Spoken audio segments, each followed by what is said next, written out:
আজ অক্ষয় তৃতীয়া।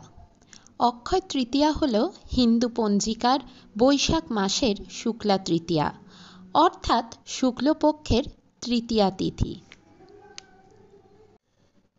এটি হিন্দু এবং জৈন ধর্মাবলম্বীদের কাছে একটি বিশেষ তাৎপর্যপূর্ণ তিথি। এই দিনটির প্রচুর মাহাত্ম্য রয়েছে। এই শুভ দিনেই বিষ্ণুর ষষ্ঠ অবতার পরশুরাম জন্মগ্রহণ করেন। বেদব্যাস ও গণেশ মহাভারত রচনা শুরু করেন।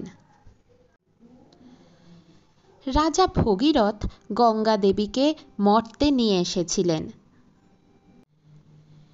কুবেরের তপস্যায় তুষ্ট হয়ে মহাদেব তাকে অতুল ঐশ্বর্য প্রদান করেছিলেন।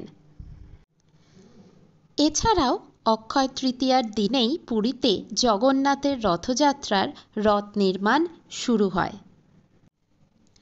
সংস্কৃত অনুসারে অক্ষয় শব্দের অর্থ যার কোনো ক্ষয় নেই, তাই মনে করা হয় অক্ষয় তৃতীয়ায় করা যে কোনো কাজ অক্ষয় থাকে।